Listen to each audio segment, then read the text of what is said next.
todas, todos.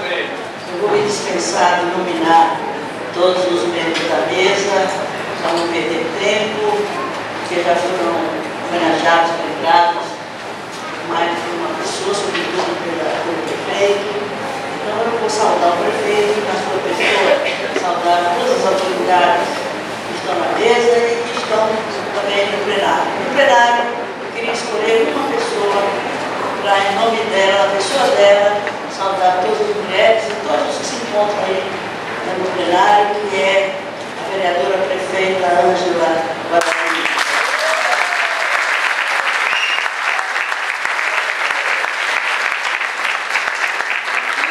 Eu convidei com a Ângela lá na Câmara, como deputada federal, e de fato foi um apelo para ela não ter voltado àquela casa. Mas a cidade ganhou, porque provavelmente tem mais perto como vereadora, como médica e como mulher, que não precisava ter mandato, ela nunca precisou de mandato para servir o seu povo, para servir essa cidade. Então foi uma alegria revê-la, reencontrá-la, bem como a Adélia. A Adélia é uma protagonista, assim como a Ângela, da luta feminista, da luta das mulheres, da luta pela democracia nessa cidade importante, estratégica do Estado de São Paulo. E quero dizer o quanto também me alegra ter o Carlinhos aqui como chefe do Poder Municipal. Eu conheço o Carlinhos também, de velhos tempos, apesar de jovem, daí uma grande diferença de idade que temos, mas eu tenho uma profunda admiração por ele. E estou vendo que, bem no início do seu governo, ele já está marcando uma diferença, está dando continuidade àquele governo que foi iniciado por Ângela. Então isso me dá uma enorme alegria. E ver tantas autoridades aqui, autoridades do município, Poder Executivo, Poder Legislativo, autoridades do Estado, autoridades do Ministério Público, autoridades do mundo da segurança pública e tantas mulheres do campo, inclusive, as companheiras do MST, a quem eu tenho uma referência de vida, porque eu nasci politicamente da luta no Nordeste pela reforma agrária, com os camponeses de lá, que foi por conta daquele crime de me associar, de me aliar à luta pela reforma agrária, que tive que sair de lá há mais de 40 anos, tive que migrar para São Paulo, e achando que eu estava deixando a luta para trás, pelo contrário, eu estava transferindo apenas o espaço da luta, porque chegando em São Paulo eu fui trabalhar com os favelados, com a população excluída por não ter terra para morar. Eu entendi que é verdade aquela afirmação de que Deus escreve certo em minhas histórias, porque eu apenas transferi o espaço de luta, a luta pela terra no campo e a luta pela terra na cidade, que continua ainda tão necessária quanto há 40 anos atrás, quando eu fui expulso do Nordeste, porque ainda não se fez a reforma agrária e ainda não se fez a reforma urbana em nosso país.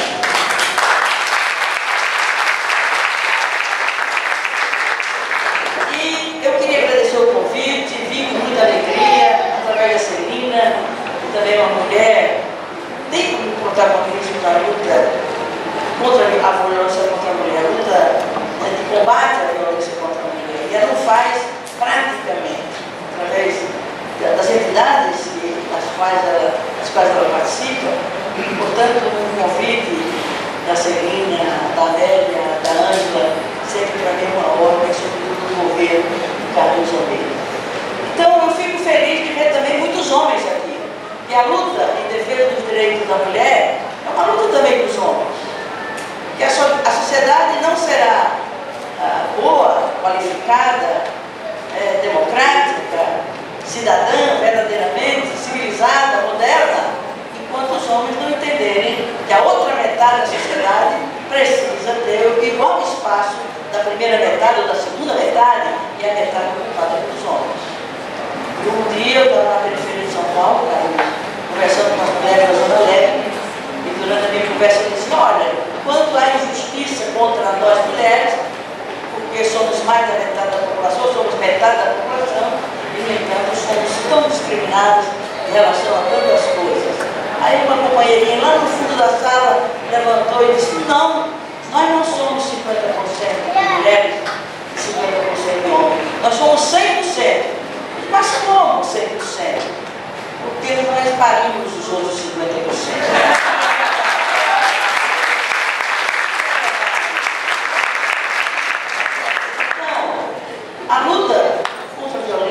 violência contra a mulher, a luta por igualdade de direitos, né, gênero, a luta por cidadania plena para todos é uma luta que precisa ser também feita pelos homens, junto com as mulheres.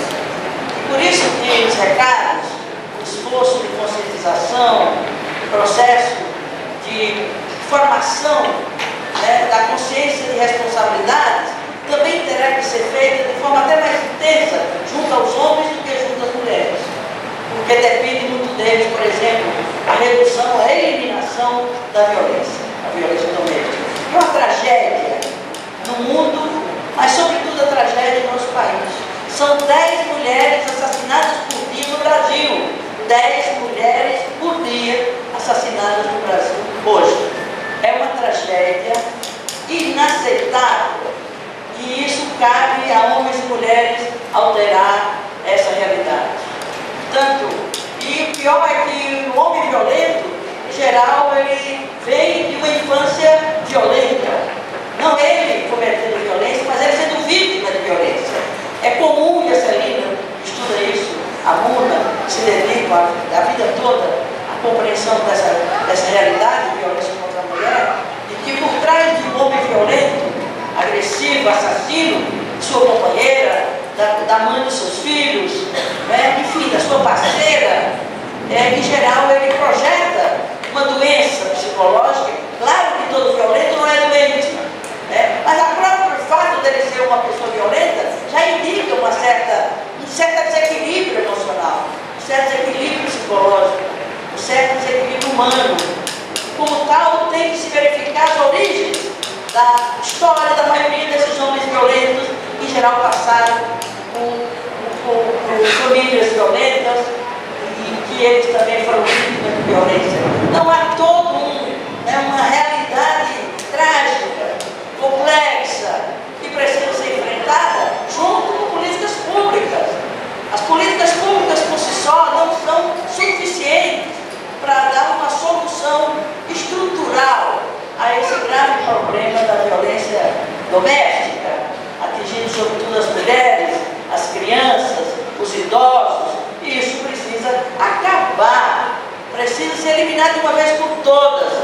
Não podemos mais, a cada 8 de março, a gente estar lastimando, chorando os índices de mortalidade doméstica, de violência doméstica. Isso tem que ser um pacto da sociedade com ela mesma, homens e mulheres, para a gente acabar isso de uma vez por todas.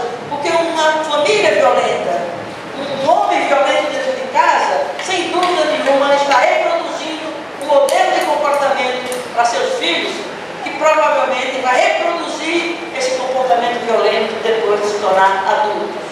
Portanto, não é brincadeira esse problema.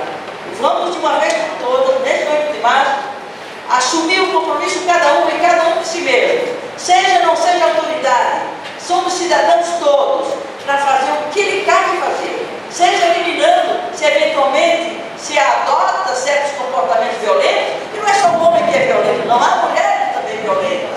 Então, nesse sentido, é criar uma nova cultura na sociedade e a partir daquele núcleo mais próximo de cada um de nós, que é a família. É o pai, é a mãe, o irmão, é o filho, é o vizinho, é a comunidade, é a sociedade, a cidade, é o todo de uma sociedade que é violenta.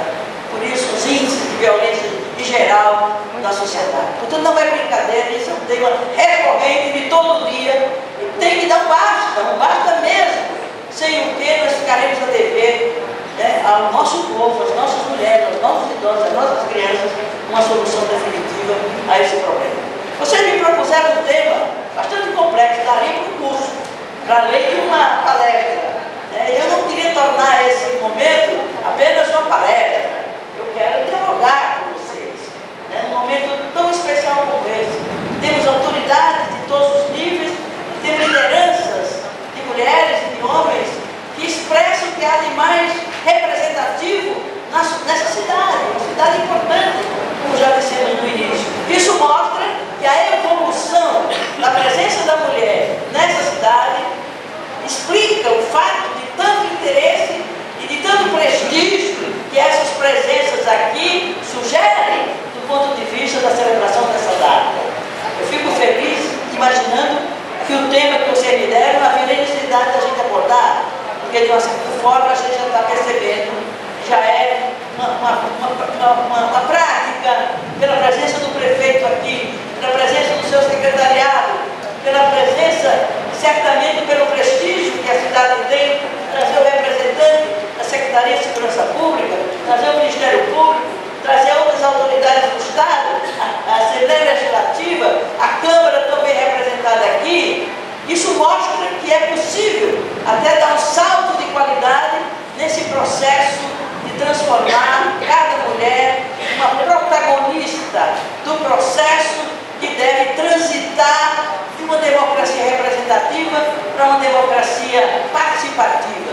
Eu agregaria, não é só participativa, ela deve ser também direta, que é a dimensão que complementa a democracia representativa de uma concepção da democracia como sendo exercício da representação política complementada ou determinada pela democracia da sociedade civil organizada. Sem isso, nós não temos plena democracia no Brasil.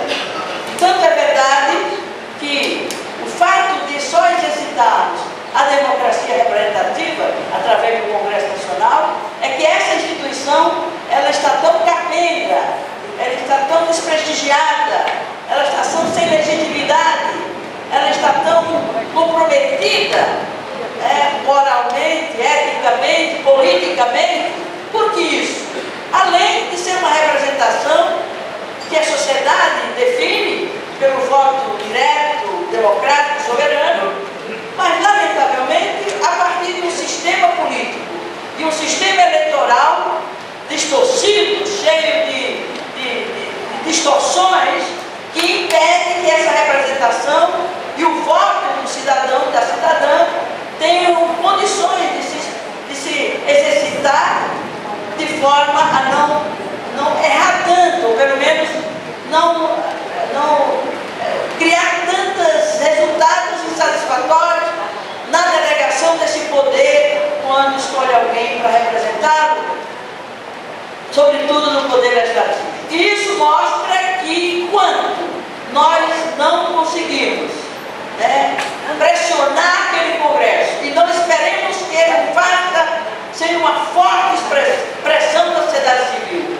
independente da vontade de alguns de nós, que desde que chegamos lá até o dia de hoje, que temos lutado, organizado frentes parlamentares, trazido a pressão popular para aquela casa, mas não se consegue fazer uma reforma política decente, estrutural, e que se corrijam as distorções do atual sistema político, inclusive do ponto de vista da igualdade de gênero.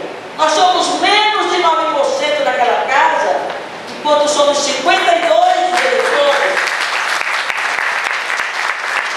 52% dos eleitores. Portanto, é uma enorme distorção. Enquanto que a Argentina, nossa vizinha, o parlamento lá tem quase 50% de mulheres. Tanto o México, o Uruguai, o Paraguai, nós estamos na retranca do ponto de vista da representação de mais da metade da população brasileira no único espaço de poder que é a representação política através do Congresso Nacional. Portanto, os problemas estão, portanto, no modelo político que nós temos, no sistema político que nós temos, que reproduz esses problemas e essa perda de representatividade do poder legislativo, porque também não se exercita a democracia direta, a democracia participativa. São coisas distintas. Democracia participativa é quando o executivo, por exemplo, viabiliza realização de plenárias, de reuniões, para que as mulheres e os cidadãos, de modo geral, definam, contribuam, influenciem a definição das prioridades orçamentárias, por exemplo. Ou quando ele chama para prestar contas do seu trabalho, fazer uma avaliação de resultados, ou chamar a cidadania para fiscalizar a ação de governo e a execução dos objetivos e das metas definidas na lei orçamentária, se elas estão sendo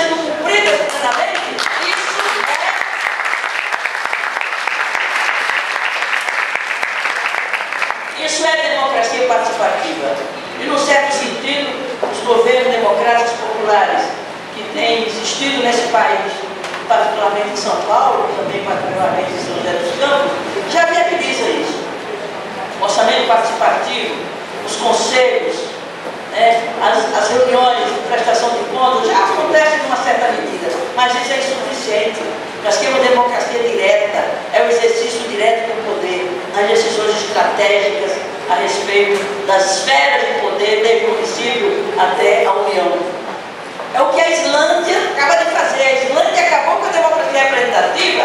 A Islândia, um país nórdico, decidiu, pela mudança da sua legislação fundante, que todo o poder naquele país será exercido diretamente pela democracia direta. Dificilmente chegaremos lá no tempo de nossa vida, mas pelo menos a gente deve reverter um pouquinho esse quadro que está aí. E nós temos instrumentos para isso. A Constituição de 88 tem lá, no seu artigo 14, os mecanismos de democracia direta, plebiscito, referendo, projeto de lei de iniciativa popular. Isso é democracia direta. Enquanto que as outras formas de participação são a democracia participativa. Mas até hoje o artigo 14 não foi de todo regulamentado. E, consequentemente, não existe de fato e permanentemente e de forma determinante a democracia direta em nosso país. Poucos plebiscitos se fizeram, pouquíssimos referendos se fizeram, com péssimos resultados, porque eles são precedidos de uma propaganda financiada a muito peso de ouro pelos meios de comunicação de quem tem interesse que as coisas não mudem, e são detentores da mídia. E outra coisa, meus irmãos, nós não reverteremos os problemas estruturais do nosso país, assim como, por exemplo, o problema da reforma agrária, que não se fez até hoje, a reforma urbana que não se fez até hoje, porque não se fez a democratização do meio de comunicação. Eu sou originária da luta, como eu disse no início, pela reforma agrária. Meu primeiro apelo pela ação, pela militância política, veio desse compromisso da luta com o camponês, com o homem sem terra, com a trabalhadora rural, com o trabalhador rural. E luto a vida inteira, mas chegando em São Paulo, e quando fui, até por acaso, como deputada federal, trabalhar na comissão, que o Carlinhos já lembrou aqui, que trabalhamos juntos lá, Comissão Permanente de Comunicação, Ciência e Tecnologia e Comunicação Informática, quando eu cheguei lá, eu disse, mas o que eu falei aqui? Minha formação é de assistência social, é na área da previdência, na área da mulher, na área da saúde, na área da assistência social. O que eu vou fazer aqui que eu não entendo de nada disso? E fui, porque como era líder da minha bancada, eu não tinha opção a não ser a que sobrou daquelas opções que o partido podia fazer. Aí eu vi que mais uma vez, Carlinhos, Deus escreve certo por linhas tortas. Quando eu cheguei lá, aí me dei conta, comecei a estudar, eu era uma ignorante absoluta sobre aqueles temas. Comecei a estudar e eu disse, é mais importante a democratização do meio de comunicação do que a reforma agrária. Por quê? Porque no dia que a gente democratizar a mídia no nosso país, tomarmos das mãos de poucas pessoas o poder de transmitir ideias, de transmitir valores, de transmitir conceitos, de transmitir ideologia, nós conseguiremos mudar a mentalidade do país.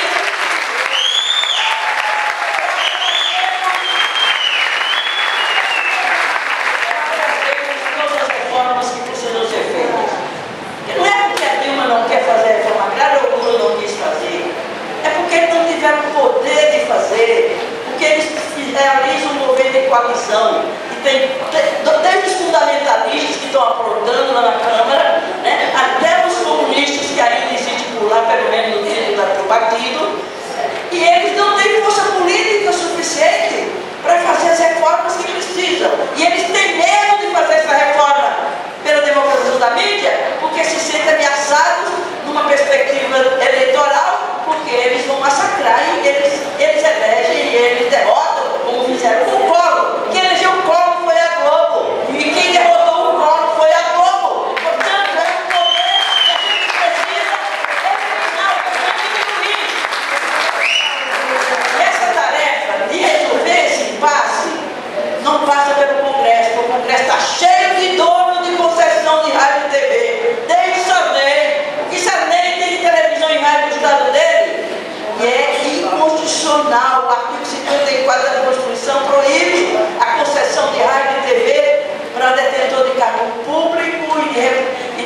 eleitor de mandato popular, mas eles têm, eles encontram as brechinhas e não se apuram onde é que está essa brecha para pegar esses caras que a revelia da Constituição e da legislação, né, cometem crimes, eles que deveriam ser os defensores e os promotores da legalidade, da constitucionalidade do país.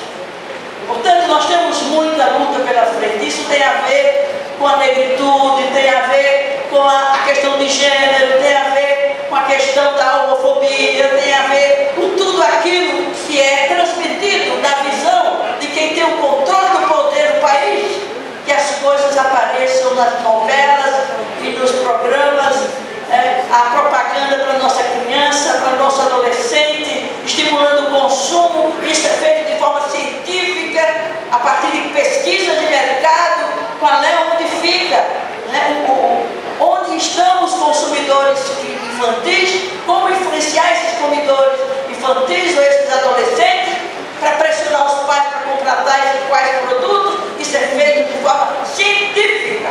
Portanto, é um poder extraordinário e às vezes a gente não se dá conta. E quando se pensa em fazer alguma mudança, ter algum controle dessa programação de mídia, logo alegam, estão querendo estabelecer a censura. Eles não têm autoridade para dizer que quando se quer o controle da mídia, se está tentando contra a liberdade de expressão. Fomos nós que lutamos contra a censura na época da ditadura militar. Fomos muitos de nós que pagamos com exílio, com prisões, com torturas na defesa da liberdade de expressão, e que hoje eles se sentem detentores da liberdade de expressão. Eles querem liberdade de empresa, não é de imprensa, nem liberdade de expressão. Portanto, essa luta, ela está no fulcro da luta por igualdade de gênero, por igualdade racial, por igualdade social, por igualdade política. E, portanto, é uma luta estratégica, se nós não a fizermos, e a fizermos com muita competência, com muita força política, para exigir daquele Congresso manco, né? E, infelizmente, aquém do país que eles representam, da sociedade que eles representam, que nos dá realmente muita tristeza, mas nós que somos socialistas, nós que somos revolucionários, nós não podemos desanimar, porque o desânimo, ele é conservador. O desânimo, o desalento, a desesperança, ele nos coloca dentro de nós mesmos, no nosso umbigo, no individualismo, no desânimo, né, na paralisia. Quem é revolucionário e acredita na transformação do mundo, não é na transformação de São José só não é só na transformação do Estado de São Paulo, não é só na transformação do Brasil, é a transformação do mundo. E ser socialista é isso, é não desanimar, não desalentar, nem achar que as coisas, se não se fizerem no seu tempo de vida, não tem como fazer mais. Não é assim. Nosso tempo de vida, quando muito 80, 90 anos, e olha lá, e a cabeça não está mais muito boa, quando já vai além desse prazo de vida, né? Então a gente tem que dimensionar a nossa expectativa de transformação e de mudança, inclusive na ótica das mudanças que interessam às mulheres, numa perspectiva histórica, num longo processo, e que no dado momento vai se dar, dentro do princípio da dialética, e a quantidade gera qualidade, e quanto mais gente luta por essas ideias, por essas causas, por essa mudança, tanto dia o copo vai transbordar, e ao transbordar ele qualifica a mudança pela presença dessa substância no ambiente contaminado por ela, e a substância da cidadania se exercendo plenamente. E é o recado que eu trouxe aqui para vocês. Não esperemos que os homens, mesmo os homens que têm poder, mesmo os homens que são nossos aliados, que façam as mudanças que nós merecemos, nós temos direito para transformar a história no interesse de homens e mulheres, brancos e negros. As diferenças todas. Portanto, ser protagonista é ser a pessoa que está em primeiro plano num determinado processo. Então nós temos que nos colocar em primeiríssimo plano, sermos o principal da novela, o artista principal da novela. Nós temos que ser o principal ator social do processo de transformação histórica, que não se dá em um dia, em um ano, em 10 anos, mas se dá em séculos, e é o tempo em que se conta, em que se contabiliza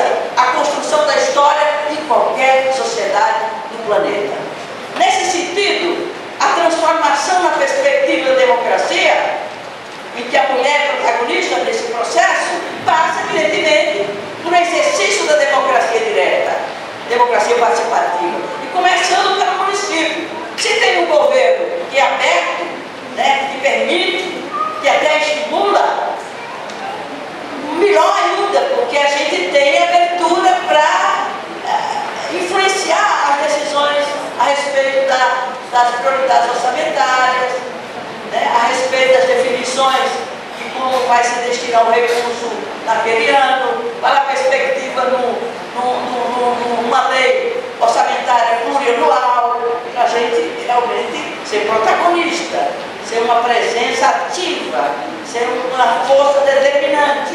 E para ser uma força determinante no exercício do protagonismo feminino, não pode ser uma luta individual. Como diz Hannah Arendt, que é aquela filósofa alemã, que a política é um gesto de sujeitos coletivos em busca de um objetivo comum que une e que mobiliza esse coletivo de seres humanos na perspectiva de um projeto coletivo, de um projeto social. Portanto, a gente tem que se unir, a gente tem que se organizar, a gente tem que ter projetos, a gente tem que ser generosas, a gente não pode disputar o poderzinho desse tamanho se isso implica em a gente se dividir, e quando a gente se divide, a gente se enfraquece, a gente se torna mais vulnerável. Portanto, é agir politicamente na perspectiva de gestos coletivos, de sujeitos livres, de projetos, na perspectiva de transformação do mundo, da sociedade e da comunidade. Então, companheiros e companheiros, aqui vocês têm um mecanismo de governo que vocês conquistaram. Não acredito que tenha sido dado de presente pelo caminho, embora ele seja o prefeito capaz de dar presentes, as mulheres, mas com certeza ele não fez até a eleição dele como prefeito, como foi a eleição da Ana, significa que já houve protagonismo, há protagonismo das mulheres nesse município, dessa cidade, né, e nesse espaço local do poder do Estado. Mas há os fatos dessa coordenadoria ligado a uma Secretaria de Cidadania, né, existir no governo que está se iniciando, é evidente que é mais uma ferramenta, é mais um instrumento, é mais um espaço onde essa luta pelo protagonismo das mulheres, das negras, e dos negros, e dos diferentes, dos homossexuais, e todos aqueles que são cidadãos, que vai se dar, certamente, ter mais uma ferramenta, ter mais um instrumento, né, de exercício de participação direta, de exercício de democracia direta e participativa, sem dúvida nenhuma, é determinante, é importante, é necessário e potencializa aquilo que já se acumulou na luta do movimento de mulheres e do movimento feminista. Isso dependendo de se as mulheres ocupam esse espaço. Não deixem só com a Danda. Por mais democrática que ela seja, se não tiver as mulheres juntando-se a ela para pressionar, porque o governo, a disputa pelo pedaço do orçamento, não pensa que é fácil. A Anda viveu isso, eu vivi isso. Não é fácil mesmo entre os secretários, sobretudo quando é um governo de coalizão. O meu nem foi de coalizão, foi mais fácil, mas mesmo assim não foi difícil. Mas é preciso ter as mulheres organizadas, conscientes dos seus direitos, exercendo o protagonismo na sociedade, junto com a Danda, que é a nossa coordenadora à frente de um espaço institucional. Mas os espaços institucionais não terão eficácia se esse espaço institucional não for pressionado, não for exercitado com o espaço da sociedade civil, que é isso que é democracia direta, democracia participativa, e que faz a história avançar. Não tem tempo para definir quando é que a gente vai conseguir resolver esse dilema, democracia representativa e democracia direta. Isso é processo histórico, e com o processo histórico atravessa as décadas, através dos séculos, mas a gente tem metas para hoje, para ontem, para que a gente avance, e aí supõe o quê? O protagonismo de a quem interessa essa transformação e essa evolução da história, do ponto de vista do protagonismo das mulheres, construindo democracia que envolve democracia representativa e democracia direta. Muito obrigado.